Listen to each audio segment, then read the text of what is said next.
کہ اچھا 8 مہینے ہو گئے، کتنا خرچ کیا تم نے ذرا گناؤ؟ تو وہ حساب کر کے گناتے ہیں کہ 35,000 خرچ کیا، 8 مہینے میں 35,000 خرچ کیا، کرایہ بھی آنے جانے کا کرایہ بھی لگتا ہے۔ پھر میں پوچھتا ہوں کہ 8 مہینے میں تم امیر بن کے چل رہے ہو یا مامور بن کے چل رہے ہو؟ تو کہتے ہیں کہ مامور بن کے چل رہے ہیں۔ تو میں نے کہا ڈوب مرو، تم مولوی ہو، ایک چلے کے اندر تمہارے اندر اتنی ایبلٹی پیدا ہونی چاہیے کہ تم جماعت لے کر جاؤ۔ تم 8 مہینے سے سارے ساتھ چل رہے ہو اور مسجدیں پیپسیاں پیتے ہو اور پڑے رہتے ہو اور کیا کرتے ہو؟ یہاں یہ افریقہ کے مولویوں کی جماعت آئے گی تو مسجد میں پیپسی کی بوتلوں کا ڈھیر ہوگا، کیونکہ اس پیپسی کے بغیر تو وہ زندہ رہ نہیں سکتے۔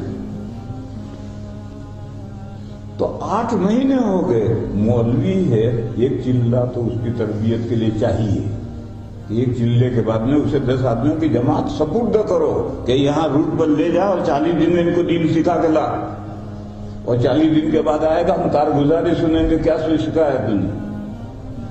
یہ تو 8 مہینے سے 12-13 مدرسوں کے فضلہ ساتھ گھوم رہے ہیں، ساتھ گھوم رہے ہیں ابھی تک اس کے، اور پھر ان کا امیر جو ایک جاہل ہے، ان 13 فضلہ کا جو امیر ہے وہ جاہل ہے، اور یہ 13 مدرسوں کے فارغ ہے، وہ 8 مہینے سے گھوم رہے ہیں۔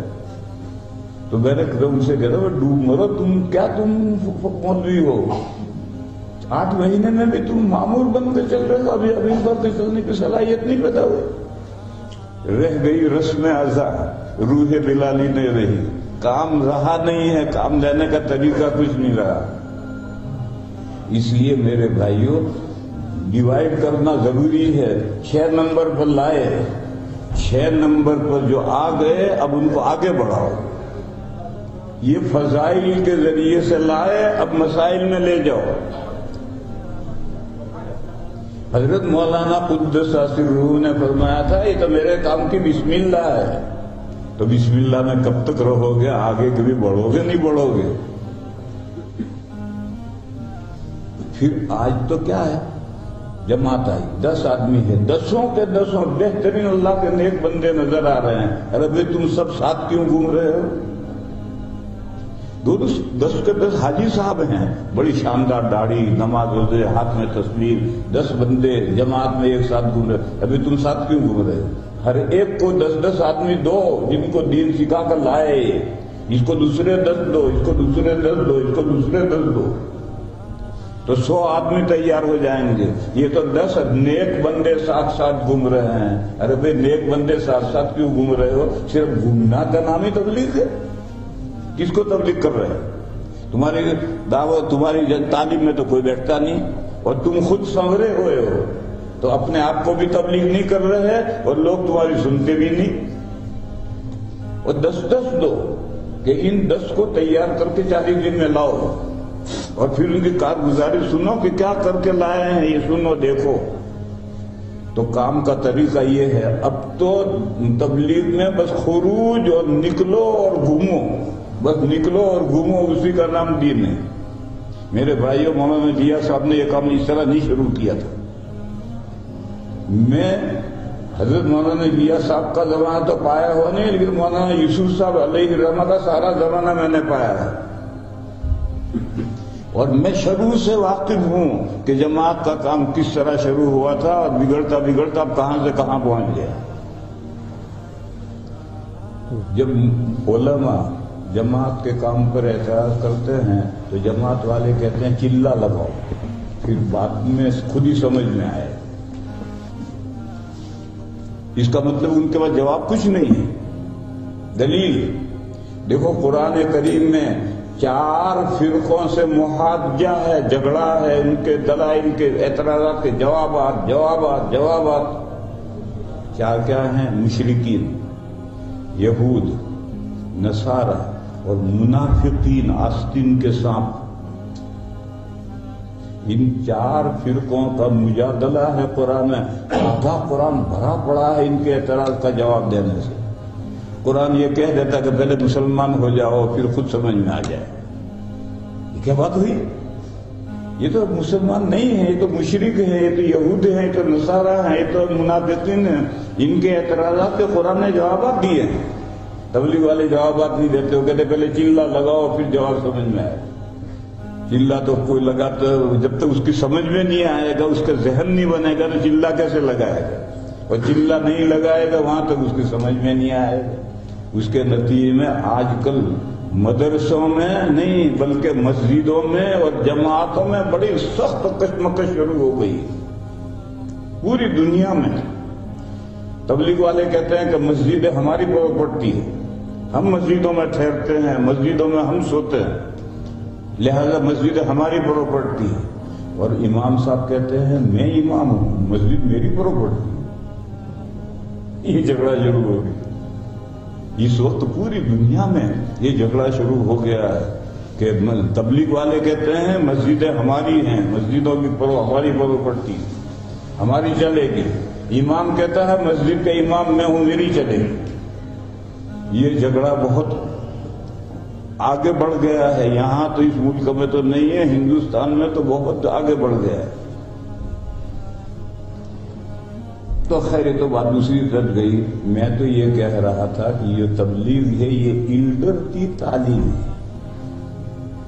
بڑی عمر کے لوگوں کی تعلیم اور دعوت، جو غیر مسلم ہیں ان کو بھی جو دین کی طرف بلانا ہے، بڑی عمر کے لوگوں کو دین کی طرف بلانا ہے، یا بڑی عمر کے لوگوں مسلمانوں کو دین کو سکھانا ہے، تو اس کے لیے یہ جماعت ہے. دعوت و تبلیغ، دعوت دائیں ہاتھ پر ہے اور تبلیغ بائیں ہاتھ پر ہے. دونوں کام الگ الگ نیزے پر ہوں.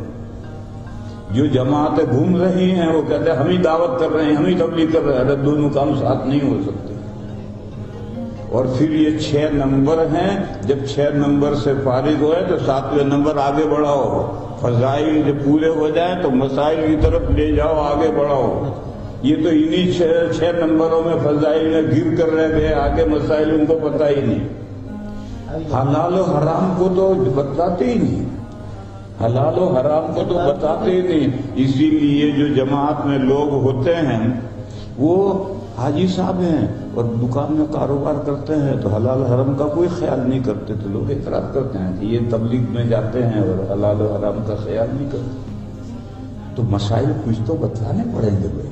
ٹھیک ہے مفتی جتنے مسائل بتاتے اتنے مت بتلاؤ، لیکن تعلیم الاسلام جن بچوں کے لیے لکھی ہے اتنے مسائل تو بچوں کو بتانے پڑیں گے.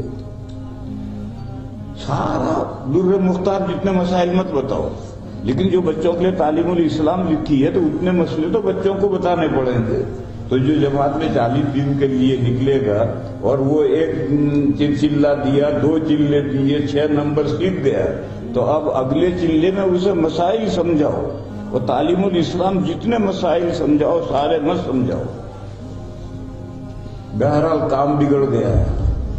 جو میں باتیں کہہ رہا ہوں یہ جہاں تک پہنچے وہاں تک پہنچاؤ تاکہ پتہ چلے ان کو کہ ہمارے اندر کیا کمی ہے. ہر آدمی میں